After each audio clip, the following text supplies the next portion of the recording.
Good afternoon, ladies and gentlemen. Shalom, I'm David Mנצר, Israeli government spokesman for the National Public Diplomacy Directorate in the Office of the Prime Minister.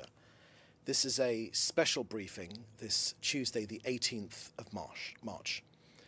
It's day 529 of the October 7th war. This morning, the Prime Minister and the Defence Minister instructed the Israel Defence Forces to take strong action against the Hamas terrorist organization in the Gaza Strip.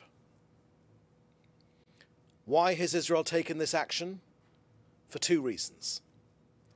Firstly, Hamas has rejected two concrete mediation proposals presented by the US presidential envoy, Mr. Steve Witkoff, and other mediators.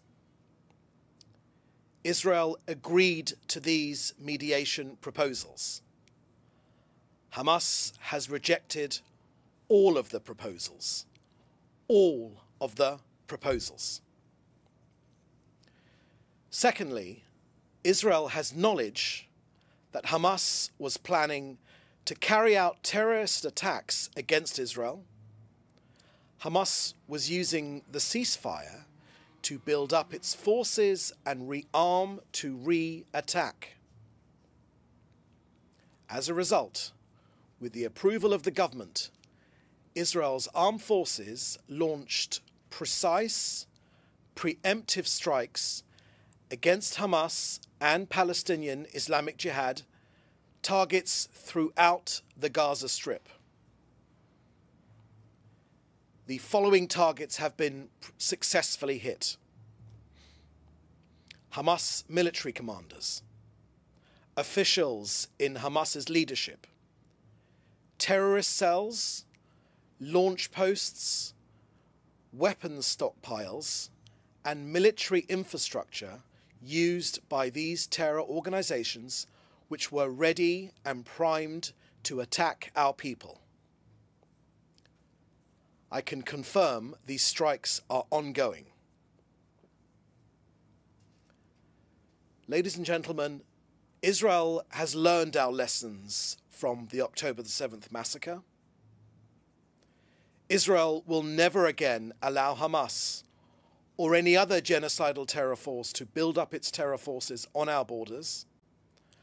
Hamas has repeatedly vowed to repeat the October 7th massacre, and our duty is to stop them. The goal of this operation is to fulfill the war's objectives. Firstly, to release all of our hostages. Secondly, the dismantling of Hamas's military and governmental infrastructure, and the removal of the terrorist threat from Gaza to Israel's security and to its citizens. Israel will, from this point onwards, act against Gaza with increasing military strength. Increasing military strength. Now, when it comes to the US-Israel partnership, the strong alliance between our two nations, between Israel and the US, is stronger than ever. As such, I can confirm that the return to intense fighting in Gaza has been fully coordinated with Washington. Israel has thanked President Trump and his administration for their unyielding support for Israel, for their commitment to freeing hostages, and to the fortification of Israel's security, while simultaneously striving for peace and stability in the Middle East. So that's the end of our briefing here today. Please put your questions in the chat together with your name and your news outlet, and we will take some of your questions. First question I can see here is from Dan Berger from the Epoch Times. What are the government's demands or conditions to Hamas for resuming the ceasefire? Thank you, Dan. I think I answered that pretty comprehensively in the briefing I've just given. I told you that Hamas had rejected the Witkoff proposals In fact, they had rejected all of the proposals. As such, Israel has returned to fighting Hamas. Next, a question from Joel Pollack at Breitbart News. Does the renewal of war mean that Israel has given up on seeing more hostages released? Not at all, Joel, is the answer to that question. Not at all. Our war aims remain precisely the same. They are to get every single one of our hostages home. 59 of them remain. We believe that less than half of them are alive, but all of them, the live and those who have been already murdered by Hamas, should be returned home immediately. The destruction of Hamas's military and their governing capability, and ensuring that Hamas can no longer and Gaza can no longer form a threat to this country. Our war aims are precisely the same. Hamas have stopped releasing hostages. As such, we have the right to return to war, to put pressure on them to release our hostages. Next question here is from George Dastis from FA, the Spanish news outlet. Are there any plans to resume ground operations after the strikes? And second, do you have an estimate how much longer the strikes will go on for? Is Israel still at the negotiating table? Thank you. Thank you, George. I think I've answered all of those questions in the comments I've made. Please go down. Next question here is from Maxime Dovra from Jewish Views, Enlace Judio. Does Israel know where the hostages are if they are alive? I think I've answered that question as well. Next question is from another one from Joel Pollack at Breitbart News. Is Israel concerned about global condemnation of the renewed war and the cutoff to humanitarian aid? Thank you for that question, Joel. Look, Hamas could have chosen to release all of the hostages, but they instead chose refusal, and they want terror and they want war. Now, look, for Israelis, security is not a given; it must be ensured. Hamas must never be able to start another war. We have, since day one, said very, very clearly that we are at war with Hamas, not with the people of Gaza. Now, when it comes to aid, let me share with you that since the beginning of this war, 1,800,000 tons of aid have gone into Gaza. 1,800,000 tons of aid have gone into Gaza. Now, that is more than enough to feed all of the people in Gaza. During the 42-day ceasefire negotiations, our hostage release discussions, 25,000 trucks went in. Again, more than enough food and aid and supplies to supply the people of Gaza. In fact, enough aid and food to fill 80 sports stadiums to the brim, not just on the grass, to the brim. This is what Hamas are doing. They steal the aid, they resell the aid, they use the money to rearm, and then they aim to attack. Again, they steal the aid, they resell it at vastly increased prices, and then they're attempting to rearm, and then they want to attack.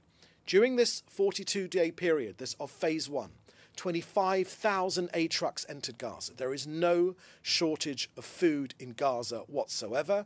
The only humanitarian suffering in Gaza is that of Israeli hostages who are being chained, they're being starved, and they're being held in Hamas tunnels. Hamas takes the aid that enters Gaza and is exploiting it in order to rebuild its war machine. The aid trucks have become an economic engine for Hamas. Half of Hamas's budget in Gaza comes from these trucks.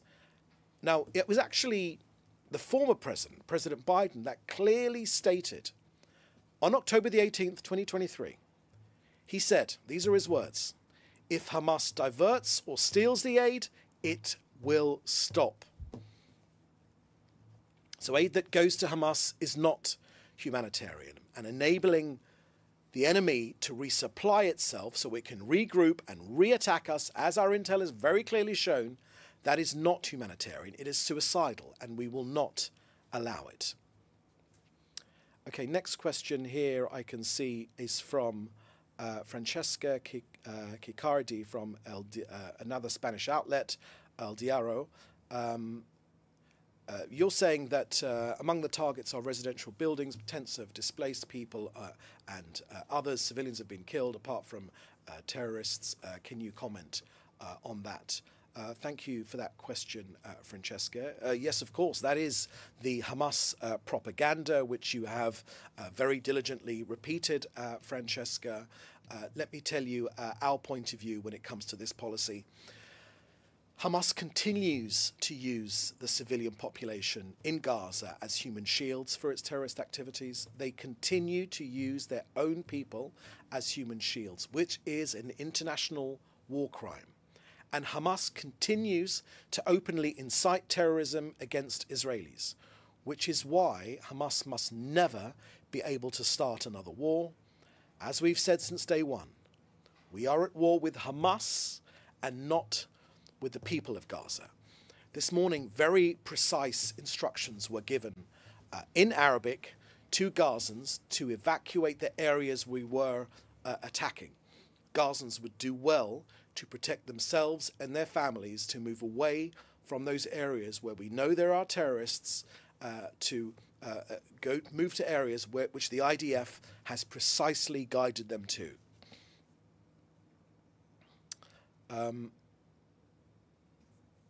A question from Jodie Cohen at Newsmax. Your Hamas officials reportedly suggested that Israel's strikes have led to a death of the hostages. What's your response to this? Thank you, Jodie. Again, another example, I think, of Hamas propaganda. We've become used to their propaganda by now. They are, of course, a genocidal terrorist organization, so everything they say should be seen within the remit of the fact that they are a genocidal, jihadi terrorist organization, which I know Judy and the viewers at Newsmax certainly understand.